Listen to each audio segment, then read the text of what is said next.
Okay, we welcome you to another episode of Learning Stories. This is a show where we interview a diverse set of learners from the 21st century.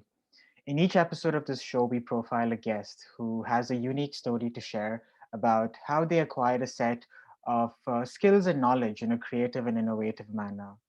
In the process, by hearing the story of our guest, we hope to uncover a new definition of learning as conceptualized, narrated, and imagined by our guest.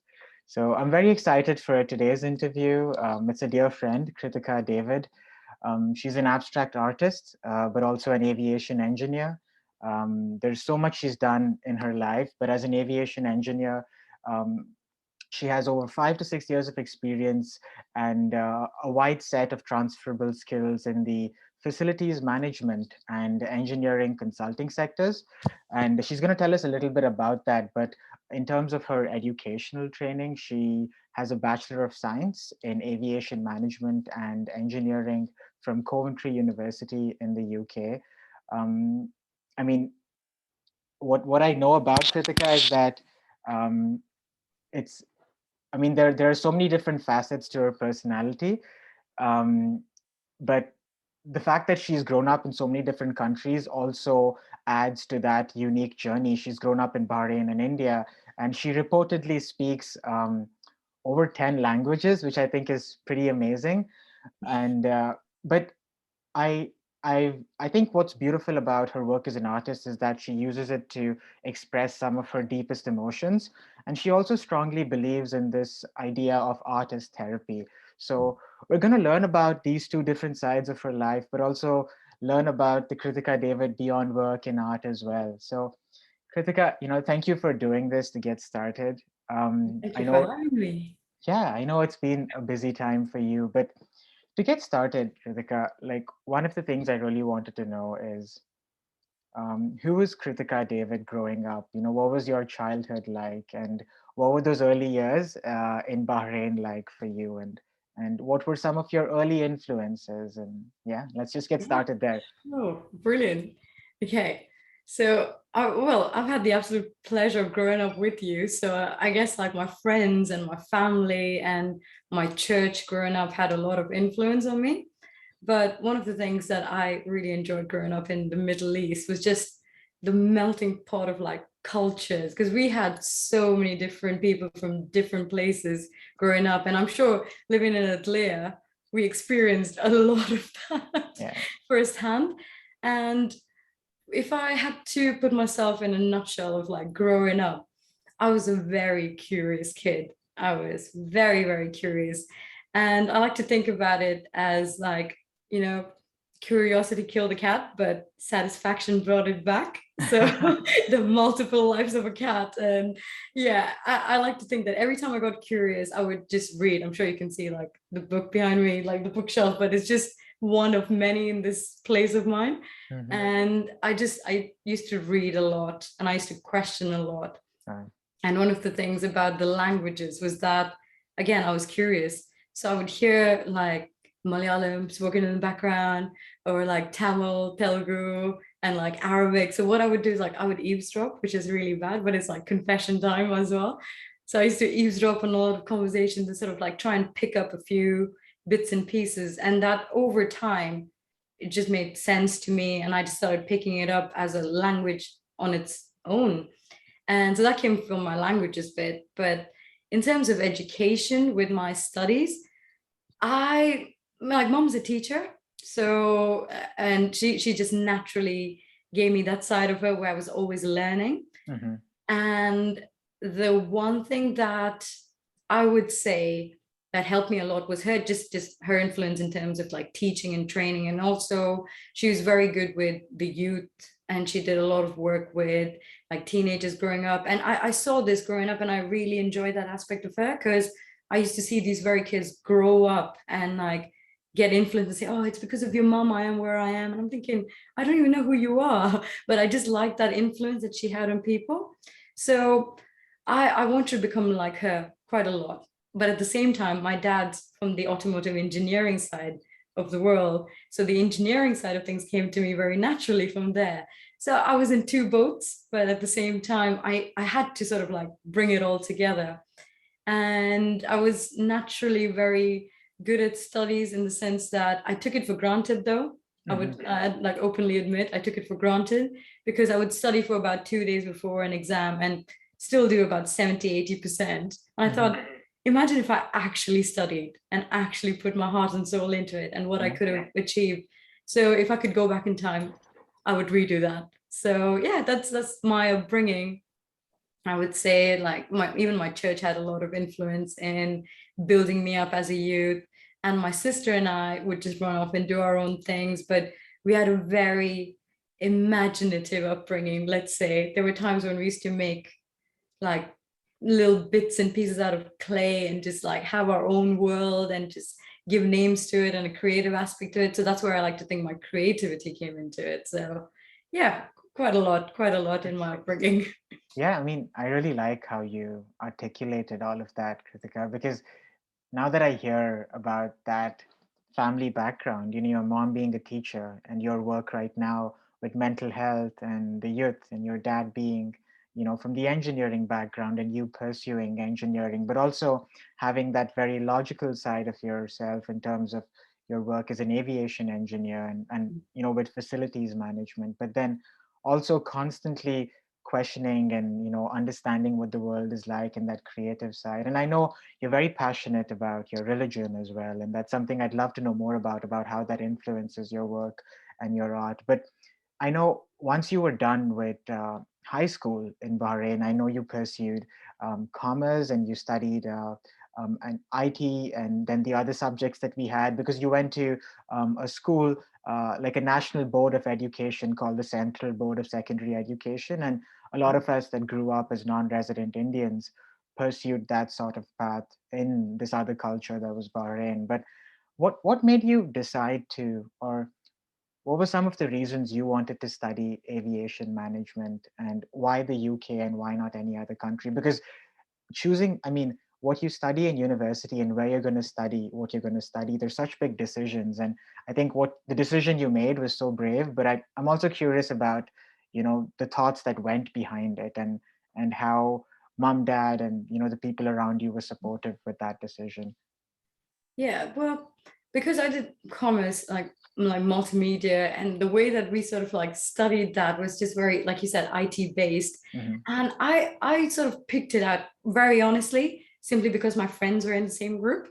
I'm not gonna lie. I simply picked it based off on the fact that I'm gonna have a great 2 years of my life before moving on to higher education. Yeah. And I don't regret that decision one single bit, because as soon as I knew I think my mentality was I have people around me to support me. So that means studying with them wouldn't be a hard thing to do. So I like to think that I chose my mental health at that stage without even realizing it. And it did help me out a lot. It made studying a lot easier. It made like taking down notes a lot easier. And just that sort of memories I took along with me from there. Now, when I look back at like, oh, what happened 10 years ago? It's one of the best years of my life, my 11th and 12th grade. And the decision to do aviation was that I loved physics. So that was one aspect, that I loved physics a lot and I loved maths, but not to a degree that I want to do a complete 2 years in it. And I thought, I'm still not going to let go of that side of me. So whilst I was still pursuing my commerce multimedia side, I had business studies, economics, English literature. There's quite a lot that we were doing. But at the same time, I was still reading books on like physics, or like quantum physics was one book that I absolutely love, or else I just go online and read about quantum physics, and then like maths. And then I would want to know more about, just the theory behind like how planes like, would fly. And that's how I got into aviation engineering. However, I would give my dad a lot of credit for this, that he used to take my sister and I to just see planes fly by Bahrain airport. So we would go to Muharraq just on the weekends to see planes fly. And that got me a lot into how would it fly. It's not magic. It's not rocket science. There's a lot going on behind like the technical aspect of it. Then the other side of pursuing aviation was that the lack of female leads in that sector. Mhm. It would always seem like engineering was a male dominated environment. And I want to really break that. And I want to really show that women can do this. And I still remember that when I joined in my first year and I flew over, and this is my first week, and I remember my dad saying, "Okay, I'm gonna leave you at this point." I went, "No," because I had no family in the country, no family whatsoever, no friends whatsoever. So it was a scary decision to make all in all. Yeah. But I chose Coventry University simply because they had a combination of both management and engineering. So the discipline wasn't just focused on particular management of things. So there was a lot of aeronautical engineering aspect. There was also airline marketing aspect. So I had the entire industry, the knowledge of the entire industry. And I still remember in my first year, one of the guys sat next to me said, "Oh, look around. It's like a male heavy, like it's a guy heavy environment." I went, "Yeah, I know that." And he goes, "You seem more like a fashion student." And I Wow. went, I take that as a compliment, maybe because of how I'm dressed. So thanks Yeah. for that. But I know I can do a lot more. But I didn't say anything to that. I just smiled, nodded, and ignored it. But I carried that with me through the rest of the years. And so I still remember he was sat next to me for graduation. And when I went and I got up my degree and I came and I sat down, I was very proud. And he just went, "Oh, so what did the fashion student get? What did you get?" So he's trying to like really try to get to me. Okay. I literally opened up my first class honors degree and I went, "How's that for a fashion student?" So I think the one reason that actually his comment motivated me to show that women can do a lot more than look just pretty. So why can't you do both? Look pretty as well as like work your brains out. So yeah, I was just wanting to be that role model because growing up, I struggled to see like a female lead in that sector. And I thought, if I'm struggling, what about the generations that come after? I wanted to be able to say that, look, if I can do it, surely anyone else can. Because I never saw myself as that high up. So imagine if someone actually believes in them from the very beginning. Yeah.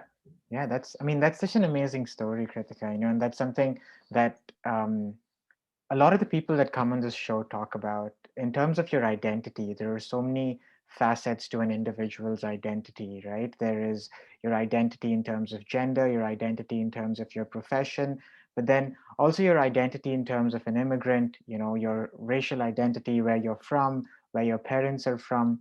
And I thought it's so interesting how we navigate that in different ways, because unfortunately in so many different contexts certain identities are placed above the other. For instance, in the story you mentioned, in terms of our gender identity, why is it that there is this stereotype that certain STEM disciplines should be reserved for a particular gender, right?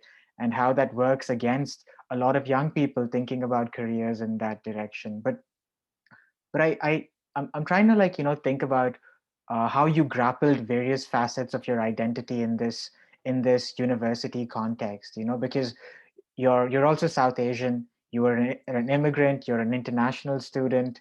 Um, you grew up in another country. Like, what were some of the subjects you studied in that course, and also how did those 4 years in university shape these different parts of your identity, whether it's your gender, your sexuality, your professional aspirations, and also just being a South Asian immigrant in the UK. Well, it was quite a lot. Like, I'm not going to lie about like, oh yeah, it was a very smooth sailing journey. No, it wasn't. First of all, I was battling homesickness quite a lot because Mhm. I wasn't just in a country like, UAE or anywhere else nearby. I was not in the Middle East. I was far, like miles away, all the way in the United Kingdom. And for me, it was not just an alien environment where it was an immediate alien environment, it was the entire country. So I was like, I have no place to go. So for the most part of it, I spent it in my room crying. I'm not even gonna lie. Yeah. It's like I spent it just really upset and rethinking the decision, saying, is this really what I want to do? Is this at the Mhm. cost of how I'm feeling? I was overwhelmed. I was homesick. I didn't know where to go. I didn't know what journey I was trying to set up on. And it was like borderline where I knew my mental health was declining. And at that point, like even to this point, when you speak out loud about your mental health, people immediately go, "Oh, you're crazy." And like, why is that? Because just as much your body, like, you've got your heart, you've got your lungs, and if there's like a sudden, like you get a like minor stroke, you'd immediately rush to the accidents and emergency Yeah. department. And your brain is just as much an organ. So when you're feeling low, why don't you take it as seriously as a stroke, or like, you can't breathe? Because a lot of like, your palpitations or like your tremors and your panic attacks, it's triggered by your mind, and your mind controls your entire body. So why not take it as seriously? So that's when I first realized the importance of mental health. I wasn't particularly going through a crisis, but I was struggling where I wasn't feeling myself 100%. And it didn't need to be sort of like pinpoint, like, oh, it's depression or it's this or that. No, no, no. It's just that I wasn't feeling myself 100%. That's when I took it into consideration, saying, first things first, let's address my mental health. Because if I don't feel mentally here good, how am I meant to feel? My entire body is meant to feel good. Yeah. So that's when I started doing my research into like mental health foundations, and what about like different charities that support mental health, what it means to really target and specifically put mental health in the front of your agenda.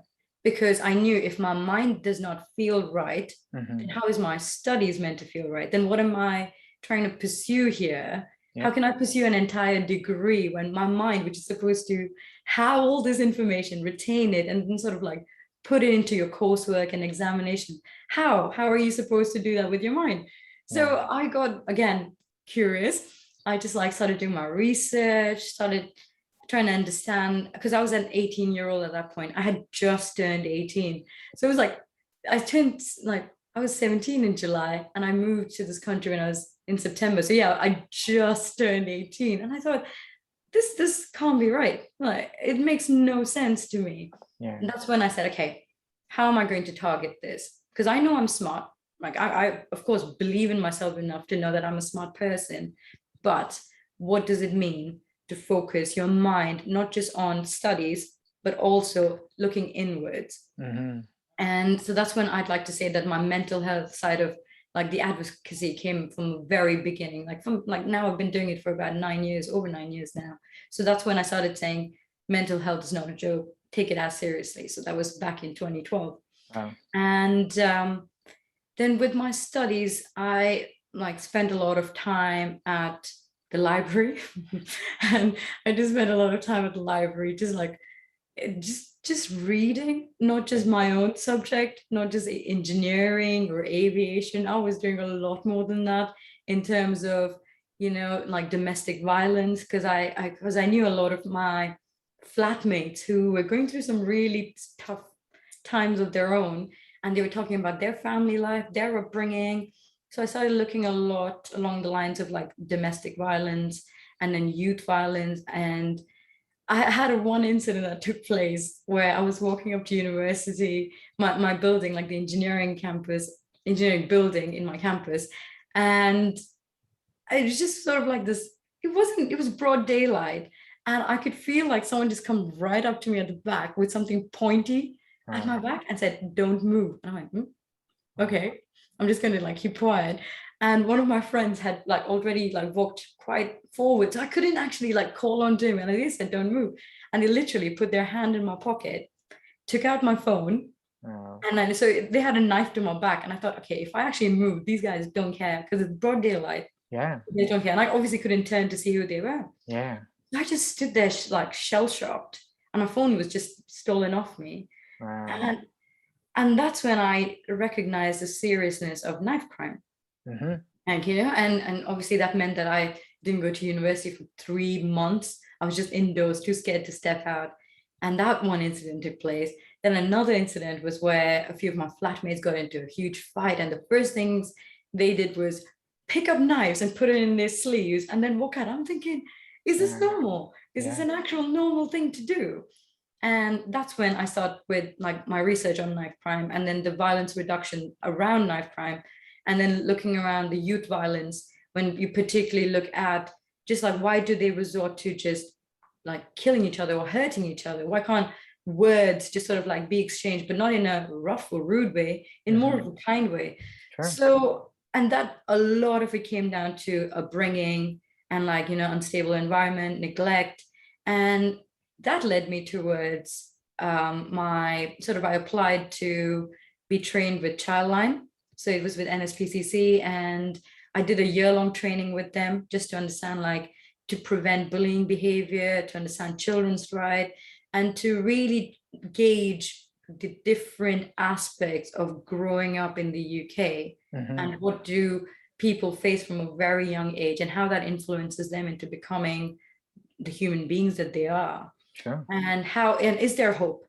Yeah. That's one thing. Is there still hope no matter at what age you are? Can something be redeemed? Something or someone, can they be redeemed despite going through so much trauma at a young age? Now, again, that boils down to mental health. So there's so many different aspects that I want to sort of capture within my first few years at university. And it only became concrete in my third year.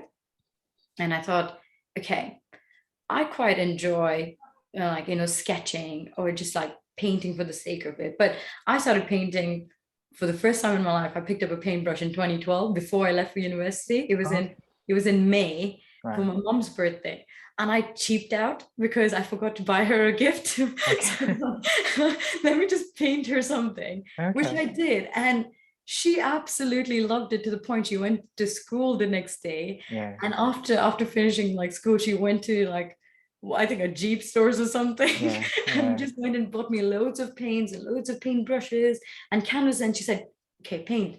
Wow. And I went, no, that was just a one-off. I just did it because I didn't get you a gift. And she went, no, continue painting. That's how it started. I started painting, and I thought about it at university, where I was feeling quite overwhelmed by the final year. You had your dissertation, your research.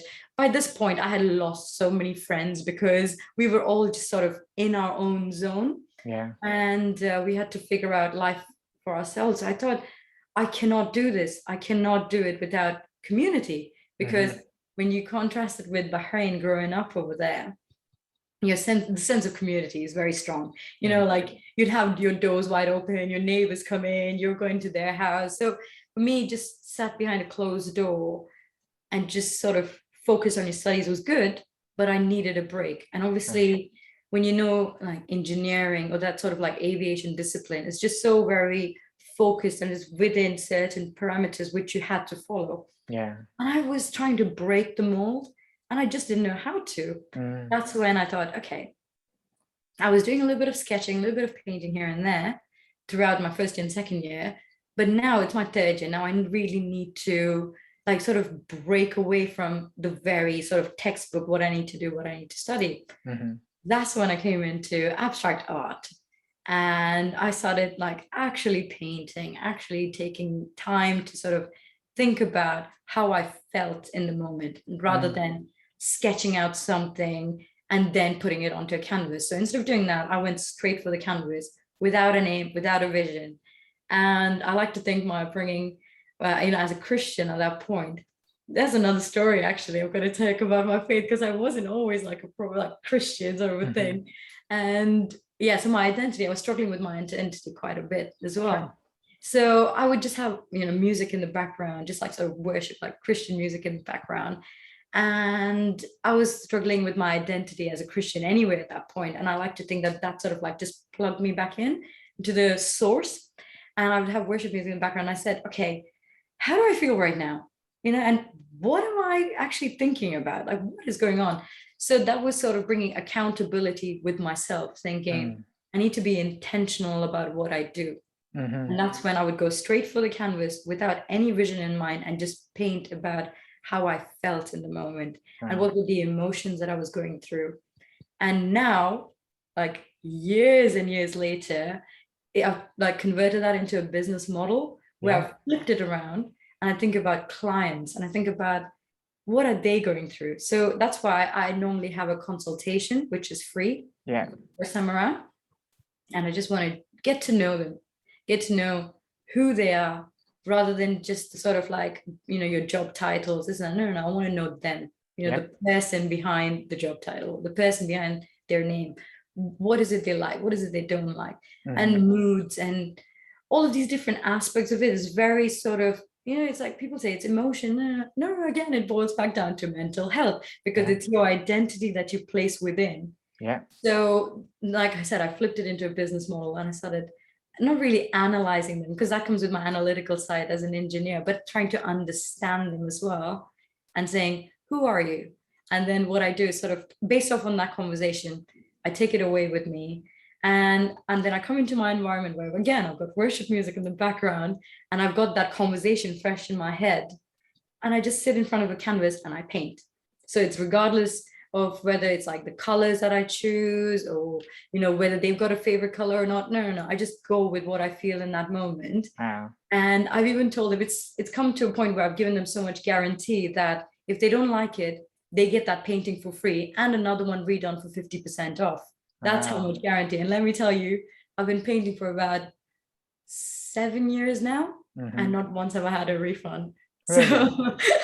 so yeah, That's that's it. So they would just see it, and I say, if you don't like it, you're more than welcome to say no. And yeah, to this date, I've not had one single. that's that's that's amazing, Kritika, because like I think it's so powerful how you used art, but also your faith to overcome that difficult period in your life, right? A lot of people don't have those outlets to channelize those emotions and those strong feelings. And I think it's amazing how now that I hear you, I see how the dots come together, right? Because if you think about the business that you started with your art, there was your logical, analytical side that actually came into place there. But then when you create art, you're really following, you know, a very subjective understanding of what this client is. Because when I looked at your slide deck where you spoke about your art, you mentioned that you try personifying what the client really is. And I think that's not an easy thing to pick up, right? What are the emotions, the colors you associate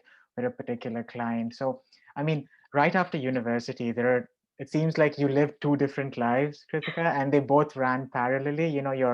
Your life as a professional abstract artist, but also your life in terms of all the professional organizations you were associated with. I can, maybe we can divide this discussion into like two halves, and I'd maybe like to start with the art because we're already there. um, Okay. Let me just see if I can share um, a couple of Kritika's paintings from her collection.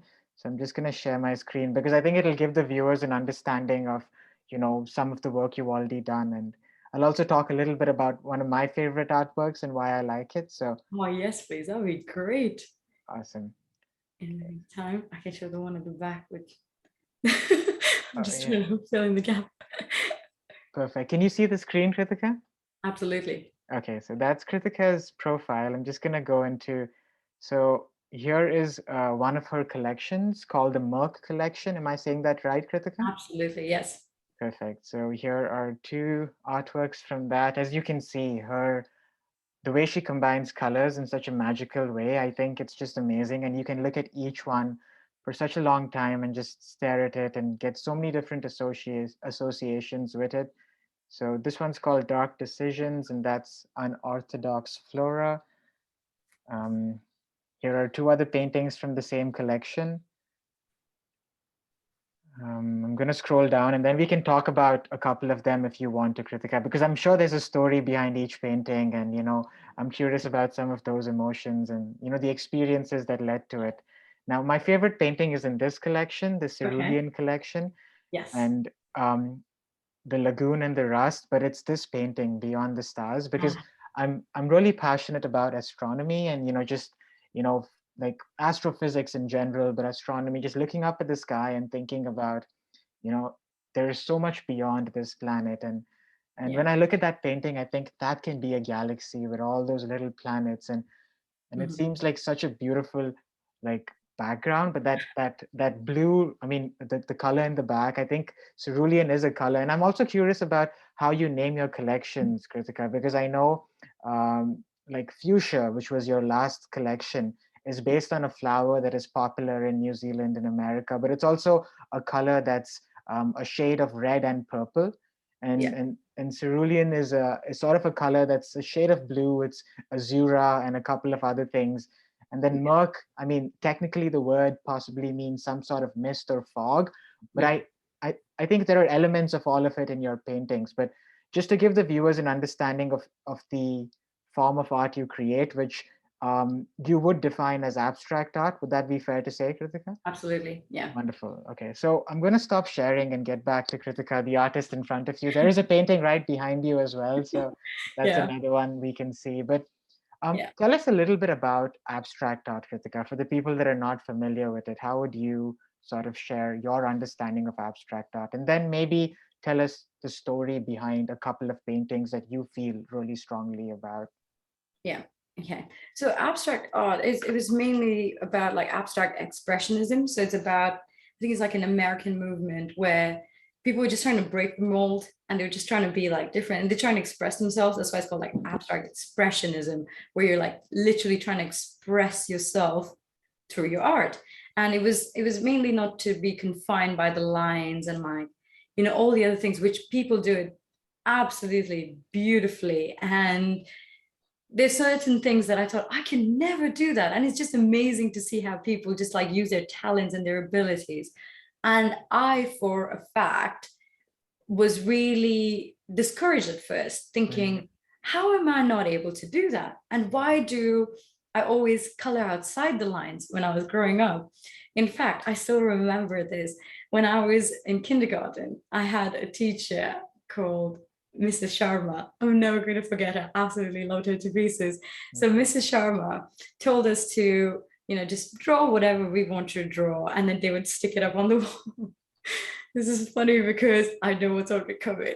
Yeah. And I remember going into a parent teachers meeting, had mom and dad there.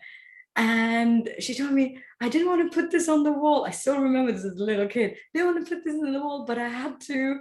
But yeah, in the end, it looks good. It looks good. So it was a painting of like just grassland with one big sunflower in the middle. Ah. But every petal of the sunflower was a different color. Oh, okay. Yeah, so this was kindergarten, Yeah. right? So I didn't even realize that until later in time. And I was reflecting, thinking, why do I do this? Why do I paint something but put different colors into it? So even if I go for a particular like shape, or if I'm sketching, and then, but you see, if I like I've done one of my paintings, I don't know if it's in the collection there or not, but it was just a beautiful sunset. And I just didn't leave the sun just like bright red, and I went yellow, orange, and the tree was black and then green. And I was like, why am I doing this? Like, why? I'm looking at it and I'm thinking, why am I doing this? And I thought, no, if it means that I get to put a part of my identity as a stamp onto that painting, Mm-hmm. then why not?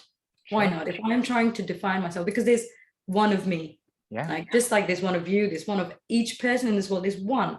So what you bring to the world as well is unique. It's one. Yeah. So why try to be like someone else? Why are you trying to be like the masses who sing the same song when you can like raise your own voice up? Yeah. So that's why I just sort of started painting in such an abstract manner, where I was using my engineering techniques, where I was like coming in with the different sort of flow dynamics and yeah, I was just like trying to do quite a lot, which is why I also sign my paintings at the back. Okay. I don't sign it in the front. The reason why I do that is because I still remember I had this exhibition, and there's this one of this gentleman just walked up and he kept doing that. And I was looking at him like, what are you doing? And he goes, I'm really sorry, but your painting makes sense the other way around to me. Now, this is abstract art. It's not supposed to make sense to anybody, Yeah. but it's about how a person perceives it. And Sure. it's not about how I intend to paint it, but it's about how, I paint it in a certain way, but someone else might see it in another, just your perception of the whole idea, what's in front of you, might be different to what I started painting. Mm. So what that gentleman did was, I see different. So I went, hang on a minute.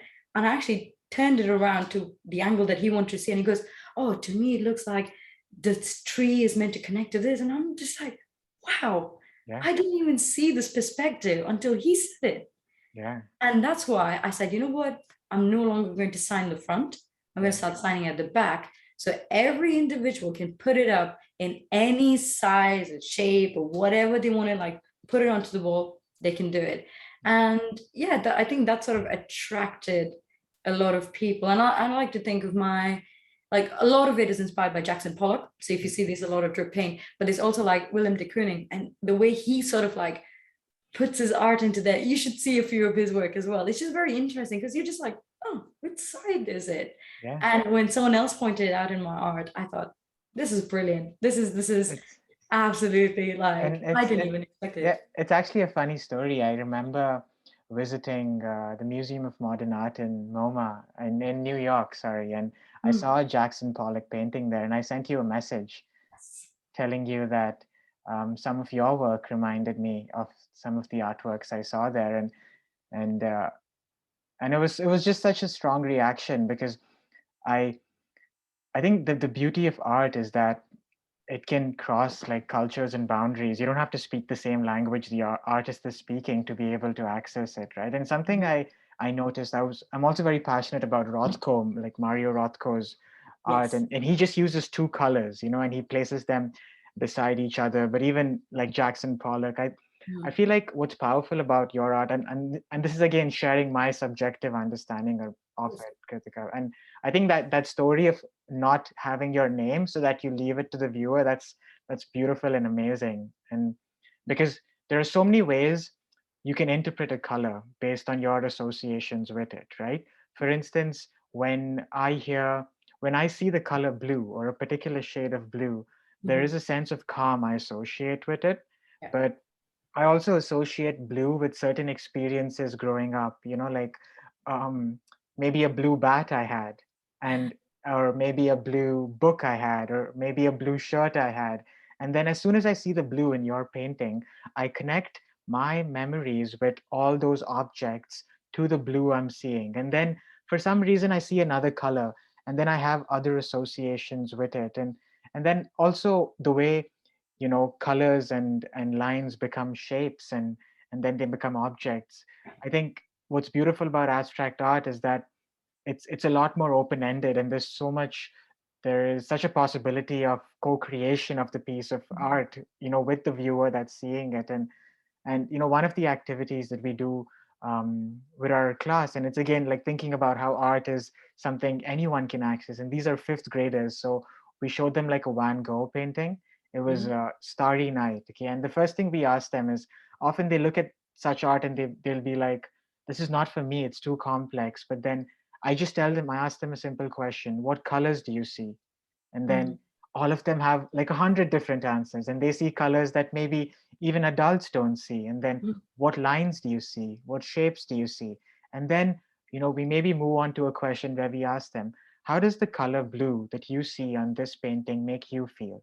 And Yeah. then it's so beautiful how in that conversation a fifth grader got to the conclusion that the blue in Starry Nights represents some state of mental distress, which was exactly what Van Gogh was trying to do in that sort of painting. It was representing his state of mind at a particular time. And it's beautiful how they were able to make that connection, but again, make their own connections going ahead, right? So, Kritika, like, can you tell me like the story behind like one of the paintings in your collection and one maybe client conversation? Like, I'm curious about how you convert like those conversations into a painting. So Okay. I mean, you don't have to reveal the client's name, but what were some of the things they asked you, and how did that become like a painting there? Okay. So like even just coming back to your questions in the past about like naming the collections. So it's about exactly how I feel. So even the Merc collection, it was like simply based off on how murky I felt in that moment. Like it's like just consumed me. So any sort of paintings or it forms part of the collection. The collection's with a K, it's not a typo because my name's with a K. It's very, Yeah, very yeah, that's awesome. obvious like that. And yeah, but that was just sort of putting my individual stamp on it, where Mm, the collections are named after like just my initial, and it's also like the naming, or like the naming of like each painting is based off on conversations with the client.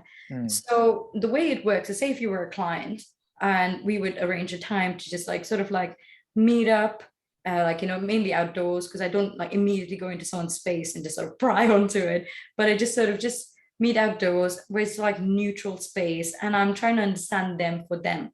Because, when you go into someone's like a house, you get a good idea of what they like and don't like. And I don't want that. I don't want to sort of like know what's inside my surprise, even before it's open, kind of like that. So I would just sit down and I would have conversations, just sort of like, how are you? Just like genuinely wanting to know how they are. Yeah. And most of the people would reply back with, yeah, I'm fine, thank you. But I'm like, no. How are you? Like, really, how are you? Because just as how it is easy for us to say, yeah, I'm good, because that's how society has brought us up to say, oh yeah, I'm good. But why would you lie when you're not feeling good? So there was a time when I was speaking to this gentleman, and he said, I asked him, how are you? And he goes, actually, I'm not all right, And I wasn't expecting that response, and that took me aback. And I was like, I want to know more, if that's all right. And it wasn't more like a therapy session or anything. No, it was just genuinely a human being sharing how they felt. Sure. And there was another human being listening about how someone else was feeling. And that was so inspirational to me that I started just writing down a poem just out of nowhere. And that's what inspired my painting and poem series, which I'm going to release next year. And it's sort of becoming to a point where it was real people, real struggles, real conversations, which has real impact. That's it. That's how it simply comes down to knowing a person. And what I also do is when I sketch, I sort of, and I'm not when I say sketch, but I don't really sketch. I sort of write down the colors that I feel in that moment when I'm speaking to the person. And that comes back to a lot of my faith, which I will speak about next. So I'm just there trying to gauge this gentleman's just sort of, the whole concept of him feeling what he's feeling. And I would ask him about, what about your family life? What about what makes you happy? And then we talk about like different colors that, lights up his mood or brings him down.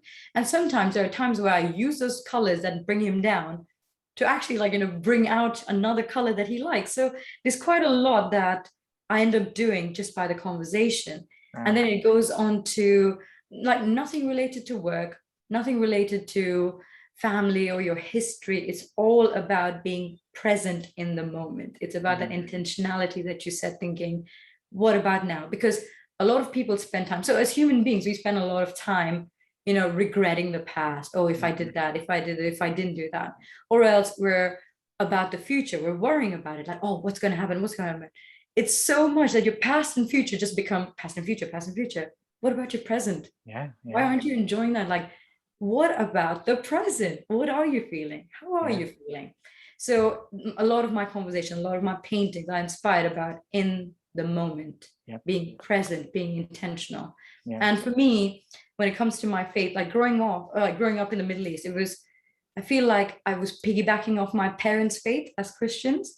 So it was just sort of, I have to, rather than, I want to be in this, moment of like going to church. I felt like I had to, and I was piggybacking a lot because of their faith. And then when I moved to the UK, I had my own freedom. So I didn't need to go to church. I didn't need to do this, but I felt like, oh, I had to go to church.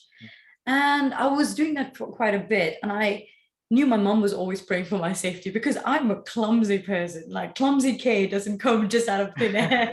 It just actually comes from like experiences in life where I'm like tripped on thin air. So yeah, my mom's just been always like praying for me.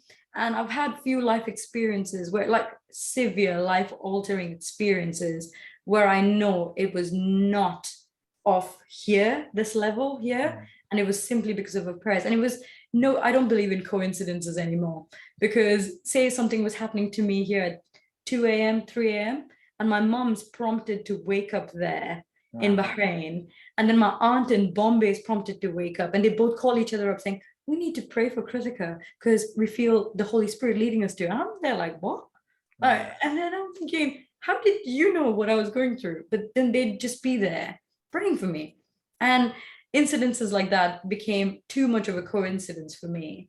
And I went from sort of piggybacking onto their faith growing up to being, I don't really like the word, I don't really like calling myself an agnostic person or an atheist person, because there was a period where I never really gauged or never really believed. There was a point where I was just sort of doing it for the sake of it or doing it for my parents. Sure. To then actually having like it wasn't just life altering. There were moments where I don't think I would be alive. Let's just say it that way. So I was meant to, well, I was supposed to be dead, but I was meant to be alive. Like my purpose didn't end there. And for them to say, oh yeah, we actually woke up praying for you. And I'm thinking, yeah, it's no coincidence. Or else I'd wake up with like loads of messages, them talking about things just randomly that I was actually facing. I thought this is too much of a coincidence. That's why I thought I need to see what this is all about. For myself, I need to see what this is all about. Yeah. That's when I started doing my research. So it wasn't just sort of reading the Bible and like, oh yeah, this is it, like sort of thing. But I want to really understand the Bible and believe it for myself and then take it forward from there. So I started reading all about, just like psychiatrists in the US and how like their faith came to be. Then I watched a movie called The Case for Christ. And that's also about like Chicago Chronicles. Like there was like this journalist who wanted to like disapprove his wife's faith because she experienced like their child was saved because a nurse happened to be in that restaurant at the same time and the child was choking on a gumball. And so when said, oh, thank you for saving her life, and the lady said, no, it wasn't me, it was God, because we weren't meant to be here. And something told me to come here. The Spirit led me. And she said, oh, it was Jesus. And I was watching this movie and it's based on a true story. And I thought, this has happened to me. And so things like that. And I thought, yeah, this is about it really. And then I started reading a book called The Fight. Actually, I have it literally on my sofa right there. And it's you can actually show us a copy of it. I mean, if there's anyone else that would like to. It's this one here. Wonderful. I don't know if this is like mirrored version on Zoom, but No, yeah, it's by a psychiatrist called like Dr. John White, and he's like in a private practice, University of Manitoba. I don't know if I'm pronouncing it right, but yeah, like all of his like books like this, where you've got like real people in like where you have science, medical field, and they've all come back saying, yeah, we believe, and why exactly they believe. And when I watched like Case for Christ, it just gave me like a whole new world of like resources to really understand the source for me as my faith. And that's when I started understanding the Bible better and actually like taking a lot of the advice and like it's just pure wisdom. Right. So the person I became, like my identity now, whether you see it as a personal person, like as a friend, or like a professional person, as whatever the roles I take on, I always carry my identity as a Christian wherever I go, because it gives you a lot of values and principles, and I don't shy away from that anymore, because it's who I am, rather than, oh, I'm a Christian. No, it's my identity is literally who I am. So yeah, and that's how my paintings have come to be as well, where I was the concept of prophetic art is very alien to me. But I was this is again like one of those stories where a couple of weeks ago I was meant to go to dance class. I don't dance very well, but so I needed classes for this. So my friend and we had planned to go to dance class, and with the very last moment, one of my pastors, and he's also a youth, youth pastor, he's 2 years older than us, and he's put it on the group saying, hey, there's prayer meeting today. And I was like, yeah, I've never been to a prayer meeting, I'm not going to go. And when I went to the shower, I was feeling quite out of breath, and I was like, what is going on? And something's telling me, come on, go to the prayer meeting. And I went, no, I need to go to dance class. I made a commitment. So I almost like sort of was about to walk out to this dance class, but I just physically couldn't go because I knew that there was something there. And I was like, you know what? I'm just going to go to the prayer meeting. I don't know what this is about. So I went to the prayer meeting, and now I'm not a public sort of like speaking person. I can't go up on stage. I like to be behind the scenes and do my thing. Going up on stage, talking to a group of people is a big no-no for me. So that's like my personal nightmare. And I was there, and then one of the ladies was up on the stage, and she said, oh, we want to do this thing where we're going to give paper and sketch pens. So, you've got all your like Sharpies. If you just want to sketch, if in the moment you feel like, the Spirit's leading you. I'm just sat there really confused, because never have I ever had this opportunity. Like, and or like this sort of where my art is also of worship. Yeah. And so there was like worship music, and there are people just sort of in their own space doing their own thing, reflecting. And I just sort of like took the sketch pens, took the pen, and went to right end of the room where no one could see me. And I was just there in the moment saying, okay, what's going on? This is alien to me. I don't know what to do. I don't know where to begin, but you told me to be here. So I'm there literally like, you told me to be here. I'm here. Show me something. Yeah. Anyway, I started like, again, I don't sketch. I always go straight for the canvas. Yeah. So I started like scribbling, noting down the colors that I want to put onto the paintings. And one thing that was constant, that was my sort of like, I was drawing lines, like 3 lines throughout the painting, like on all of those. Like I had 3-4 different pieces of paper, and I was drawing 3 lines throughout it, but they were parallel lines. They didn't touch each other. Mm-hmm. And when I sort of like, I said, no, I'm not going to go up, because they said, anyone wants to come and share. And I was like, there's no way I'm going up there to share this. And then the same sort of youth pastor who sort of reminded me, he said, come on, go. He said, I was like, no, I'm okay. He goes, go now. So if he didn't push me up there, I wouldn't have gone.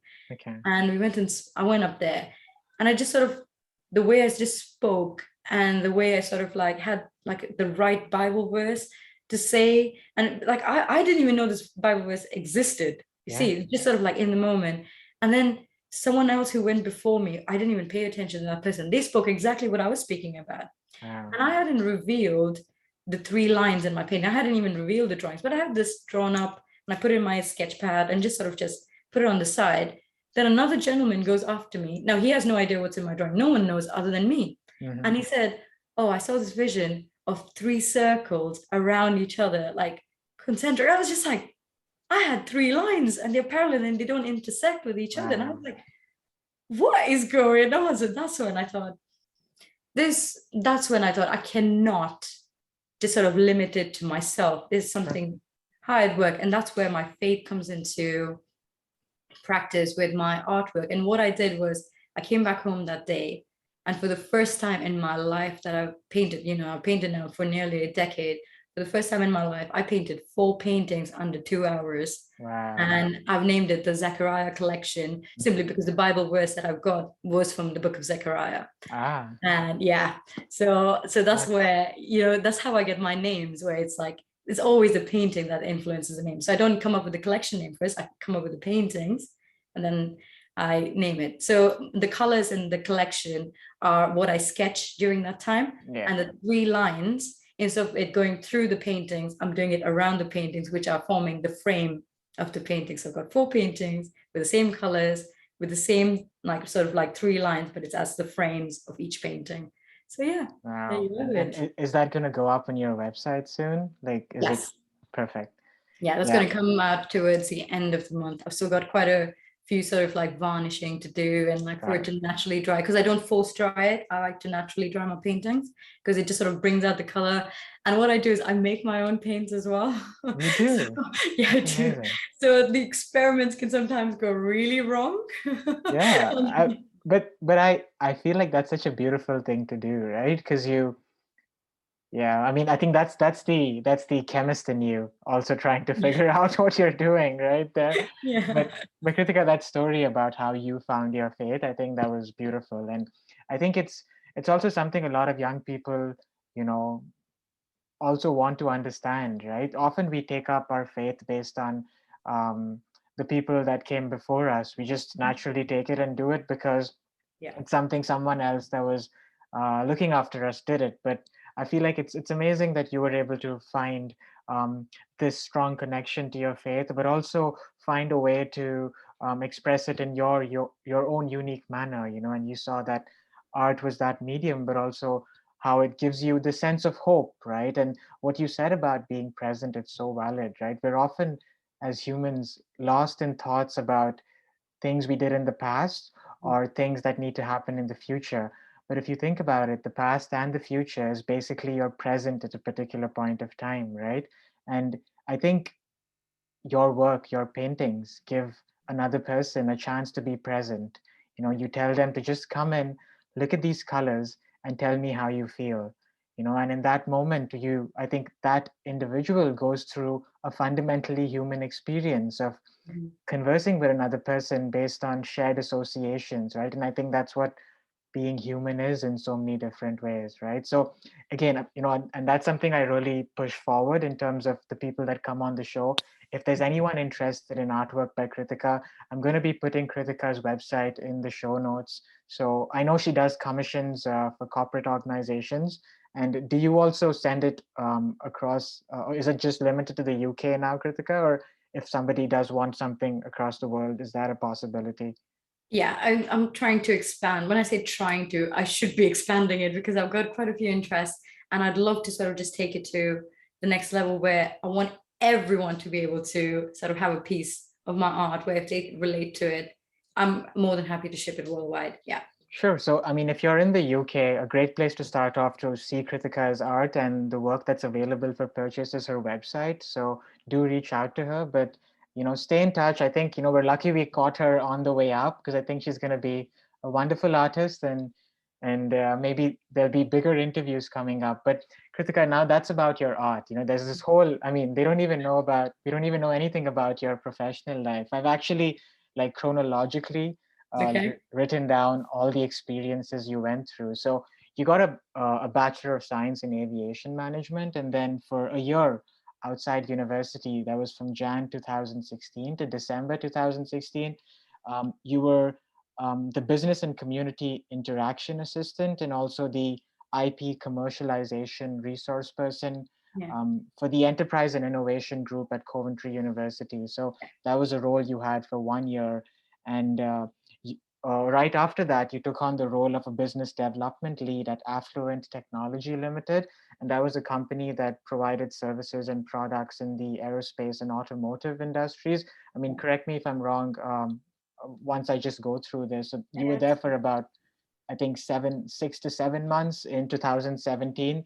And you got back to Coventry University as the knowledge exchange coordinator, and you were there for almost a year again. So, right out of university, you were in Coventry for about 3 years in these three different professional roles. But again, very closely associated with the university, but also, trying to apply your skills related to project management and customer relationship and business development. So you were developing your skill set in all these different facets. And then you had a slight break after 2018, and you moved to London, Mhm. and you started working with an organization called the ISS Facilities, and you were the project coordinator there, and you did a lot of work with the um, National Health Service supply chain, and that's your current role. You're the customer relationship manager at the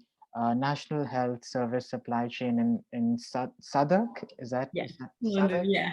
Yeah. Yeah. So I know you were also in Lewisham and Greenwich. That's where you started working, and these are again one of the 32 boroughs in London. And this is because I did my research, and I know that London's not just the city of London, which is that little borough in the middle, but there are 32 different boroughs in Greater London. And I think Greenwich, Lewisham, and Southwark are like further south, Yes. so further Yeah. south.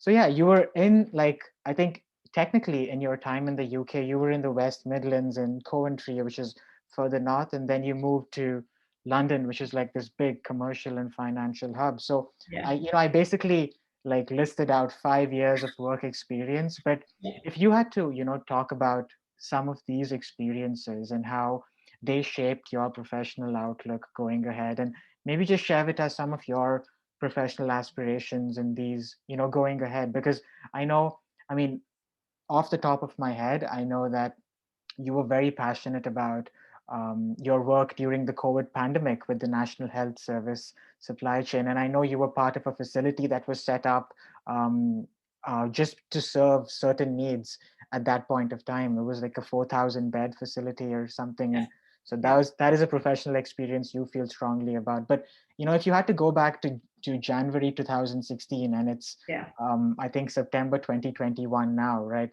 In addition to that side of your life where you're so passionate about art, can you tell us a little bit about these professional experiences and maybe some stories from that journey of yours for other young people listening to this? Yeah, of course.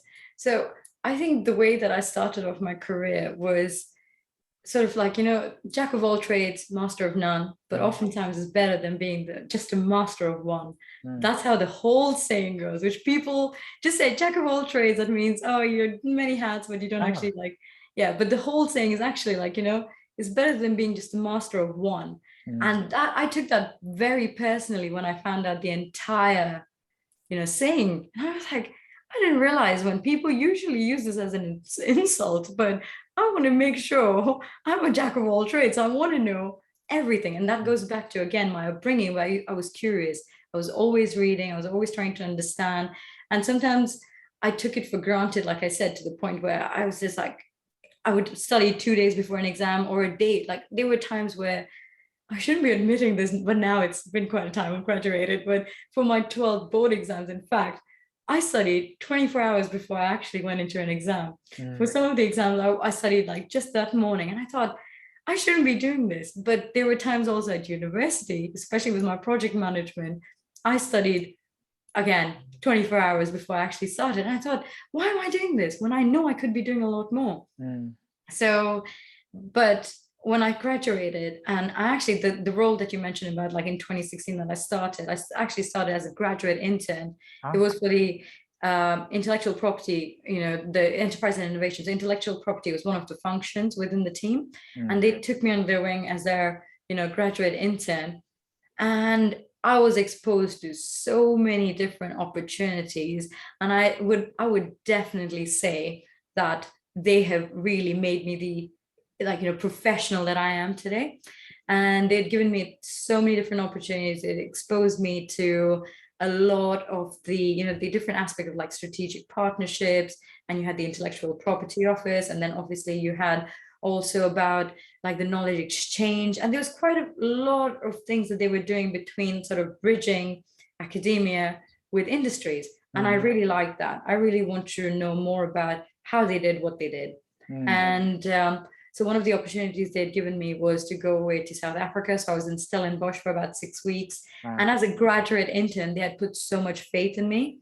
And I thought I could be doing anything right now, but they've trusted me with this responsibility. So I'm going to make sure I fill those shoes. And that's exactly what I did when I went there. I was just curious. I let my curiosity run wild. And I said, I'm going to pull in every different information I can and take back that as opportunities for the team.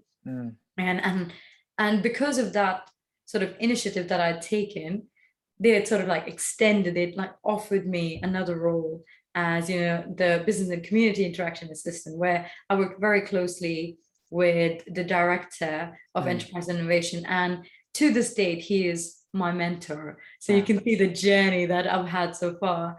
And really that team was my family. And obviously as an independent sort of like individual in this country, for me, it was a big struggle, especially after I graduated, because my parents thought I would immediately come back. But I had already set all these different expectations in my head and like, my ambitions, my aspirations, what I want to do. And quite at that point, I had already built up a lot of knowledge on mental health. And I want to change that sort of like wavelength of understanding that people had here, that mental health is not as important, or it's like taboo to even talk about it. And that's how I sort of registered company with my director, IP, like intellectual property in that team. So it's called the Lake. It's called the London Art Coffee Exchange. Again, coffee with a K. So it's a registered company, but I haven't really done anything about it because of how things have been like nonstop.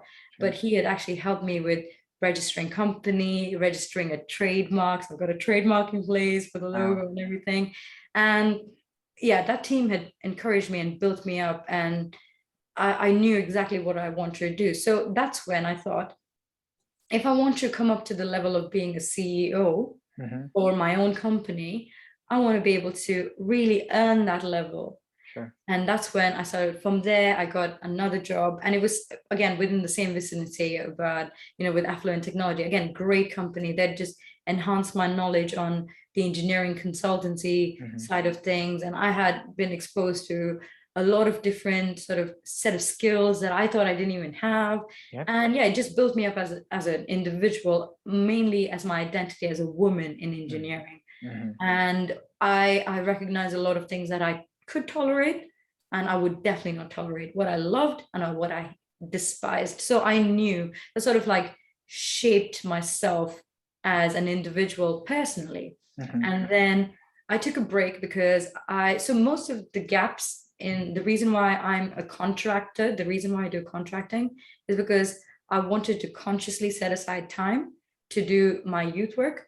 And that comes again from like what we spoke about, where just to understand, youth violence, the causes of it, where and like, a person or youth, if they're like 13 years old selling drugs, like why are you selling drugs? What is the cause of that? Is there anything I can do to help? Yeah. So I started like getting to know the youth consciously by setting aside time and to really understanding their pain points. And this is coming to like a value proposition chart now, but it's like, to understand their pain points and to converting that into like potentialities of like how you can be better, what can come out of it, what sort of product or service, if you like to think of it in that way, like, what can I do to help you come out of it? So things like that. So I would consciously set aside time, and whatever I would earn from like my contract work, I would like, again, like I said, consciously set aside some like, resources, whether it's money, time, and efforts to help them out. And the opportunity of moving to London came about when, again, I went back and joined the Enterprise and Innovation Group as a knowledge exchange coordinator. Like I said, I worked there for about a year and a bit, and it was just amazing because, again, they built me up into the next level professional, and like I was exposed to all sorts of opportunities and like a secondment opportunity in London. And so was that also for 6 weeks again? But no, that was for, I think I was working there for about like a week in a month. Got it. Or like 2 weeks in a month. So it became sort of like I was going back and forth there because I had friends in London. And the thing was, I actually had a scholarship from UCL to study there. And it was just, so it was just like one of those things like, should I pursue it? Should I work? But let's just say decisions that I made in the moment actually worked out for the well. Like, I'm here. So like I moved to London. I was doing my work here for about a week, 2 weeks, and going back to Coventry. And then sort of the commute, I thought, why can't I just move to London permanently and see what happens? And once I finished my contract with them, I moved to London. And then I started setting up a lot of work with with the lake. And that's when I applied to become a member of Google Campus in Shoreditch, got accepted. And then I started looking at the technological aspects of things, of how like technology influences mental health. Can apps actually like, impact how you sort of journal your life, or how you sort of like put time aside to meditate? And again, being intentional about your meditation, being present in the moment. So I was doing a lot of this research back in 2012, back in 2012, then sort of back in 2016, and I took it to 2018. And now I'm just encouraged to see there are loads of people out there like trying to really encourage mental health. So from there, I went on to working with the NHS, which is the National Health Service, but as, again, contractor for ISS Facility. So ISS Facilities, they're a facilities management company. So they specialize in a lot of the soft FM. So that would be like retail catering, patient catering, cleaning, and like pest control, mail room, post room. So there's quite a lot that they do. Again, they were brilliant team to work with. And I was exposed to a lot of opportunities in terms of like Lewisham and Greenwich Trust, which is not very far from where I live. And they've got about 2 hospital sites, like large hospitals, and they have about community sites as well, like 7 different community sites. So the opportunity that I was exposed to with there was not just working with ISS, but also very closely with the NHS Trust as well, because I just knew the team. We were on the same floor.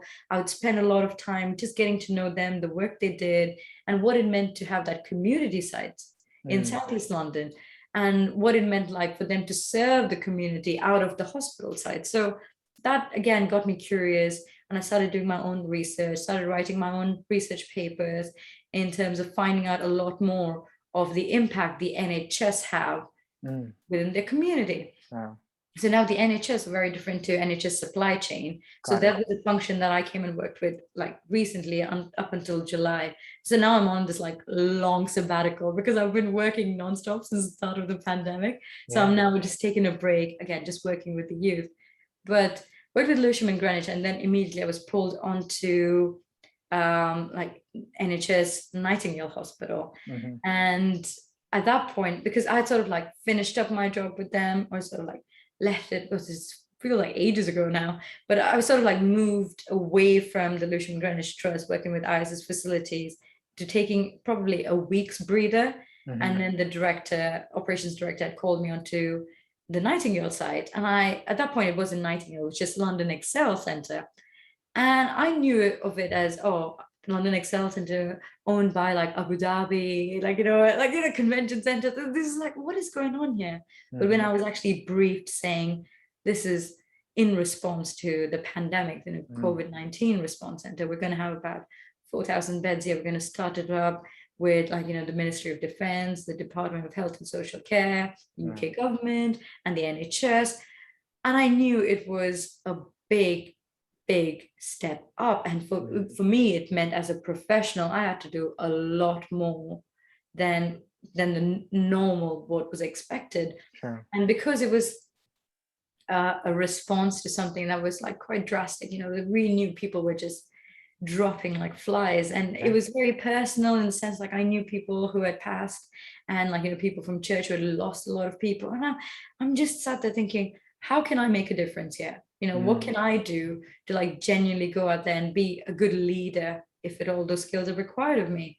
Again, so I would spend most of my time on site where everyone else is getting briefed, and then like you had your superiors, everyone's there trying to, like just one team. The thing that we all take back away from it is that one team, regardless of what company you were with or what role you were doing, we just came together as one team working to set that place up. So they were quite long nights. So like, yeah, so I remember like leaving, like dragging my feet out at like 9 p.m. and then like back again next morning. And then I had my work phone, which was always switched on. So I would get calls from like different suppliers and like, their drivers, their delivery drivers saying, we're out here. And it's like 6 a.m. I'm like, I don't even know who this is at this point in like different calls. And this was, again, like I didn't have a job description. I just had to go on site and sort of build up my job description as I went along. And it was quite hard as a contractor when you go in, because you're not with the company and it's their client, the NHS, and you're sort of stepping in between to bridge the gap. And there's quite a lot of pressure. I won't lie. There's quite a lot of pressure, because you're thinking, I need to impress them. I need to impress them. But at this point at Nightingale, I've got to impress them. And you're like, there's so many stakeholders on site. Yeah. And how do I do what I need to do? Or how do I do what is expected of me? Because there's no job description here. Yeah. So that came a lot with just sort of building it up on the go, trying to understand what is your senior management team, what are their expectations or their anticipation of like, what are their goals and achievements in line with the client's expectations, which is the NHS. So for me, I was like in a unique position, I like to think, because I had the NHS whom I was working with very closely, in the sense that just trying to understand their requirements and then take it back onto my employers, which are like, obviously I'm contracted for the specific purpose. And I take it back saying, this is what they're saying. And I still remember the project lead. I was going into this meeting with the NHS as well as a couple of other stakeholders. And I went up to her saying, well, can I run through this point with you? And she went, I trust you. And I went, what? And she went, I trust you. I know you got this. And I went, what? And I'm just sort of there, stood in disbelief, saying, this lady who's like the project lead, she just completely trusted me to do the right thing. And because of that confidence, I went forward there doing the thing that I knew I was capable of doing, because I built so many years just reading and studying and just trying to become the professional I am. And now I get to prove that. And just one word from her meant that I was able to go and do it. And that's when sort of came up with like planned and then formulated all of these discussion documents, taking it back and writing like standard operating procedures. It was just a unique opportunity in itself. And that's how I was contracted again by my church that I go to, St. King's Church, as the project manager for Love Your Neighbor project. Love Your Neighbor project was, again, a social, like a community project. It was a response to the pandemic in terms of money and debt advice, employment training, and food provision. This is for all the families, or like not just families, individuals as well, who are vulnerable, they're unable to feed themselves or their families, or were really affected by the pandemic. Yeah. So again, this was a beautiful opportunity in the sense that I was able to take myself forward as not just a professional who was able to set up a government guided sort of operations. It was a service delivery. So Yeah. it wasn't just along this line, but also to understand the implications of mental health and what people are genuinely facing. So there were times where we had to do calls to clients and just ask them, how are you? And I've had people really just cry to me on the phone. And then you're not just sending the normal, just sort of like, here's a box, do whatever you want. No, it's just about, what is the requirement? What do you need? How many people are in your house and how can we help? Do you need like employment training? Can we upskill you in any way? Or do you need like any advice on debt? Or like, your money, how can you budget better? So we had like loads of partner organizations with like, we had Christians Against Poverty, so CAP, we had them, we had other different churches, we had like local food banks over here. So there was quite a lot that we were doing. And it was just brilliant to see that it's what started off as like my brainchild of like setting up this government guided service delivery of like, love your neighbor literally means anyone around you. And that is also one of the greatest, like the command in the Bible said, love your neighbor as yourself. So it was like literally putting yourself in their shoes and like loving them, because how would you feel if you were in that position? Yeah. So that was literally what was my motivation. And I was backed with the best team I could say ever. I enjoyed working with, the operations team, and there was this other team called the Jericho Road Project. So it was like amalgamating all their resources, their skills, and their abilities to deliver the service along with our partner organizations such as the food bank. And we had like a parent organization who was doing it. So we had Holy Trinity Brompton Church who were doing that. And then it was also with the government. So it was like DCMS, so Department for Culture, Media and Sport. Don't quote me on that. But yes, it was like the government, the organization as well. So we were all like sort of like working together to achieve this purpose of just helping people during the pandemic. And once I finished setting that up, then I moved on to like NHS supply chain.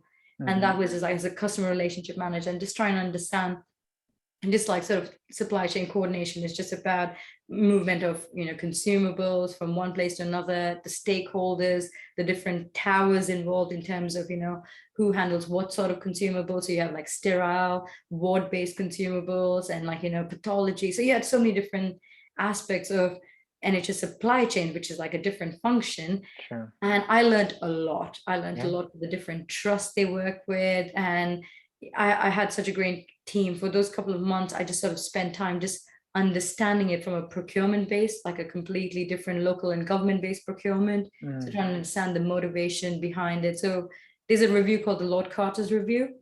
And then it's about all the unwarranted variations into like, the procurement within the NHS. Sure. And it's to understand like, what's going on within this landscape and how much money we can push back into the front line, and by what year. So there's quite a lot that was going on. And I understood like a very good wider perspective about the future landscape of not just like the NHS supply chain, but also the NHS as a wider organization. And then of course you have NHS England, NHS Improvement, you have the Department of Health and Social Care. So there's quite a lot of stakeholders that were involved. So I also was exposed to opportunities such as like joint work plans with like the trust. So I had loads of colleagues like pulling me onto different calls and trying to understand like, as a whole, how can we look at different like buying patterns, and is it like sort of like loyalty based with your suppliers? Is there something that you can move towards where you can save a lot more? So you had your savings adoption plans, and then you had your joint work plans in the sense that if you were working along with a few trusts in the area, whether it was the smaller trusts like community based, or was it the larger acute based trusts, and how can you sort of like bring all those together and say as a whole, how much money can you save? If you're buying it individually, how much money are you saving? So there was quite a lot going on there, where it was just hardcore training that I had that I would really appreciate from them. And then it was also in terms of like data flows and just understanding how the entire picture, just sort of like, the big picture perspective, that's what it gave me. And towards the end of like July, a friend like just felt this strong calling towards going back into youth work because I knew there was a greater need, and I knew there was a need out there because some of my students that I mentor, one of them like went back into just like with the wrong crowd to make fast money. Mm-hmm. And I knew that this was the lack of my interaction with them, or like, because I do like life coaching and mentoring skills with them, and it's mainly free of charge. Yeah. And I do this, that's the reason why I do contracting work, because whatever I earn, I put it into just sort of developing their skills, and just making them into professionals, or giving them hope that yeah, they can go to university if Sure. they put their heart and soul into it, or they can get an apprenticeship scheme, or they can get an internship. They can do it. Yeah. Everyone is capable, and Yeah. there's potential in everybody.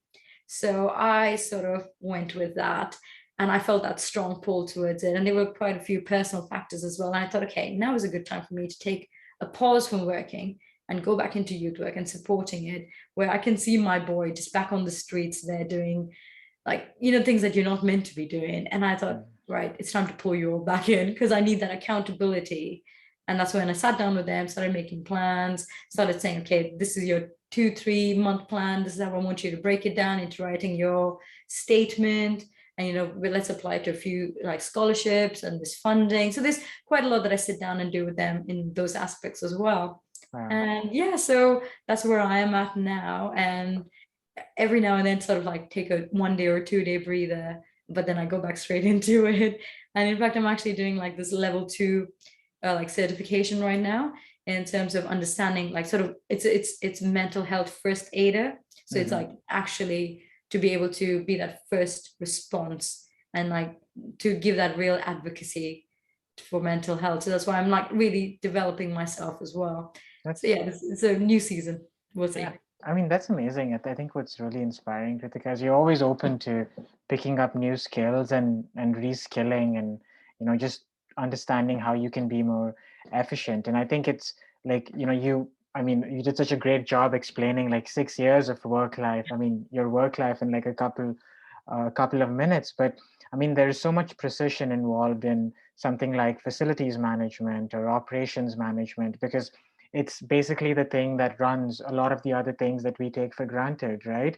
Making sure there is um, a place for people to sit, the lighting's in place, there's food for people to eat. And these are things, we assume they just fall into place, but there's a lot of back end work that needs to be done in a very efficient manner to be able to do all of these things efficiently. And for something like the pandemic, for instance, with people's health and lives at stake, I think ensuring that those facilities were top notch, but also had everything that those professionals may need to service the needs of the community. I think that is such an important job. And yeah, kudos to you for, I think you also had an interesting vantage point to be so closely associated with the NHS during, the global pandemic, and just seeing how a city like London and maybe those two or three boroughs were dealing with I think, such a big sort of situation becomes sort of an interesting model for how you can deal with it in different parts of the world as well, right? In terms of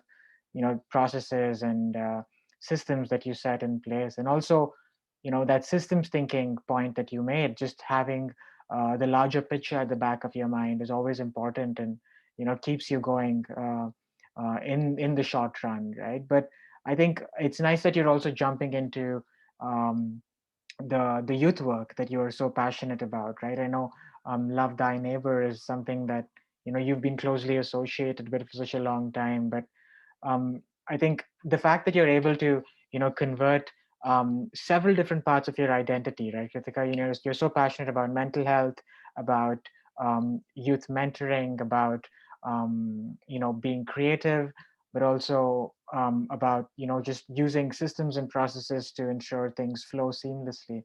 It's just amazing how you're able to bring all these different sides of your identity into your work as an abstract artist, but also as an experienced professional. So I think that's something that a lot of young people can learn a lot from in terms of how you've structured and shaped your career.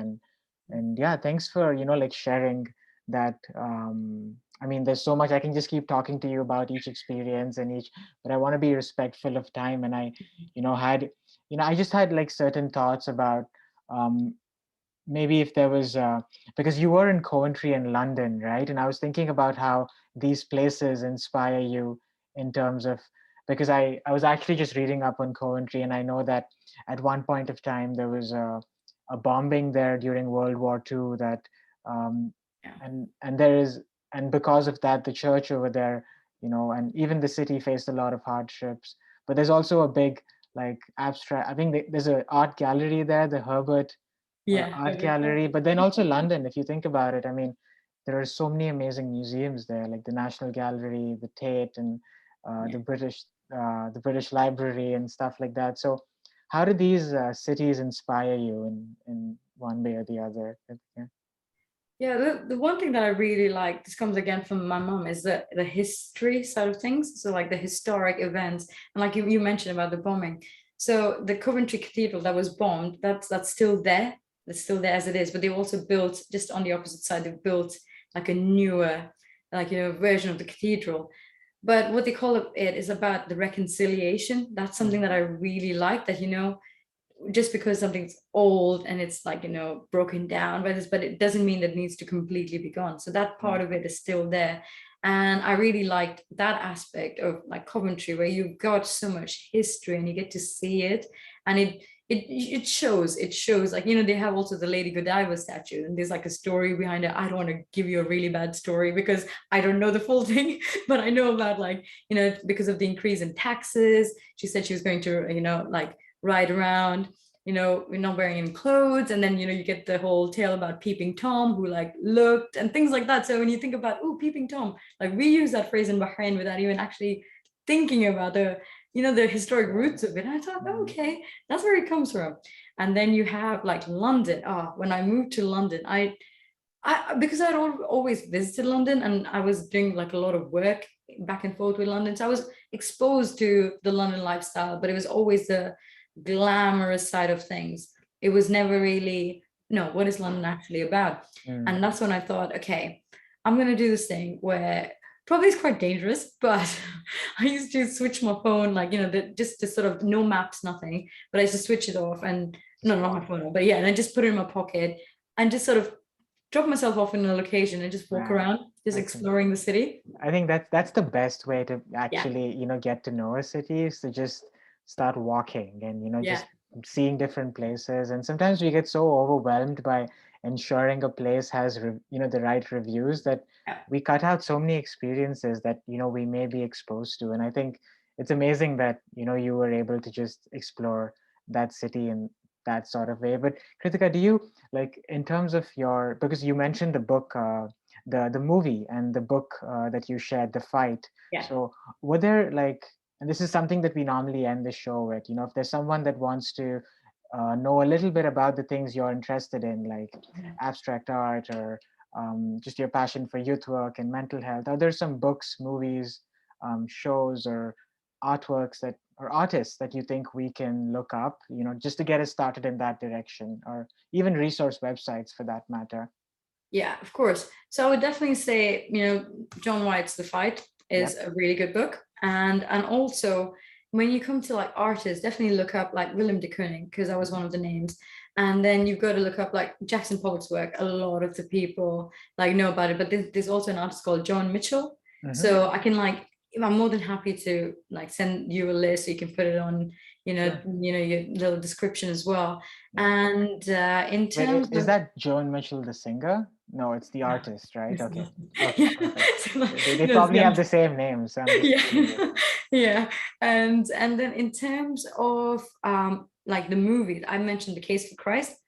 Definitely watch that, because that changed my life, in the sense that it was not just about, it was the way they broke it down into medically, scientifically, and like just about so many different aspects, because this journalist was there trying to disapprove what his wife started believing. So he went through every little aspect, and then it just sort of like turned it around. So I was genuinely baffled by it. And to see where they are now. Awesome. And it's just like, because it's based on a true story, to see where they are now, it's just incredible. And then there's another artist called Arshil Gorky. Mm-hmm. So it's like, so I'll give you these names. That's again like beautiful artists. The works are just very different in terms of, because it's abstract expressionism. It's like about how these artists express themselves spontaneously, like, you know, their emotions, and it's about how they knew it best, which is Mm. in an abstract way, in a creative manner. So I would say those are very good starting points to sort of like just go on. Let me like look from here what I've read that people could actually take back. But if you want something that's like very, very different, can I just Yeah, pull I out a mean, book? yeah, anything, even something that you've read for pleasure that you would Yeah, yeah. recommend, maybe. Yep, here we go. It's this book here, The Little Coffee Shop of Kabul. Like Hmm. Deborah Rodriguez is just such a good book about different women, and but it's like about their life and how they all come together. So you've got like 5 of them in here, and it's just about women's life. So I'm a huge sort of like, yes, women power, girl power. So yeah, so definitely read that book. It talks about like 5 different women with their life stories and all bringing their own strength. And it's beautiful how your life story brings out the best in you over time. You don't even realize it. So I would definitely start with like 2 different. There's a Christian book by a psychiatrist who like Dr. Like John White, and it's different his perspective. And then you've got this book that I read for pleasure. But there's also like books that I read like quantum physics, and that's also pleasure. Or else I read like the science behind, you know, just how your mind works. Again, these are all very good resources. The websites, there are quite a few, like I read about like, you know, different charities, and like to understand like domestic violence. That's something that I'm very passionate about, but like not about domestic violence, but against domestic violence. And it's just about why people do it, like, you know, the perpetrator, what goes through Hmm. their mindset. And that's why I've come up with my own toolkits, on like how people can. So one of the things that I do with my mentoring is called the Tempted to Trust Hmm. toolkit, like based upon like Ruby's Tempted to Touch song, but it's called Tempted to Trust. And it's about like, so what I do is equip the youth, like, because it's mainly boys that I tutor. So I'm talking about like, what can you do to make a woman or a girl comfortable in your company? Or how Hmm. can you identify red flags with just, you know, female company around you, but you can identify like red flags? How can you be a better man where they can come to you as, Hmm. you know, just come to you. It doesn't have to be for protection or for safety, for comfort. No, no, just come to you. How can you be that trusted source? Hmm. So yeah, there's quite a few that I'm doing with that in terms of like toolkits and programs with them, which Nice. will hopefully just go on to becoming something more established.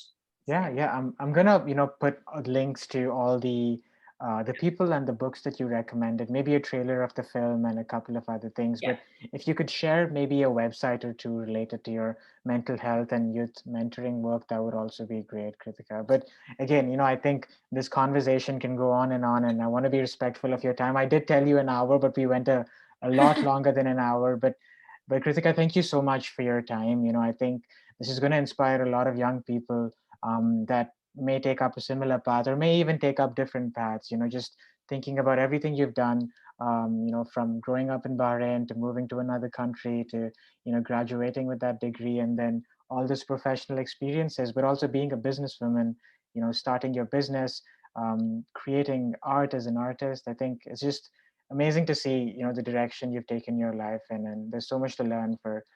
I've learned a lot, and one of the reasons I do this is I just get so much to learn. You just learn so much from talking to people that have done such amazing things. So it's nice to see how things have evolved and changed for you. But yeah, for the listeners of this show, thank you so much for tuning in. Until next time, stay tuned for more such wonderful interviews. And do please look up Kritika's work in the show notes. Her website is Kritika David Arts, and if you just Google Kritika David, you will find out more about her. So thank you so much, Kritika, and thank you, listeners. Until next time, bye bye, and keep learning.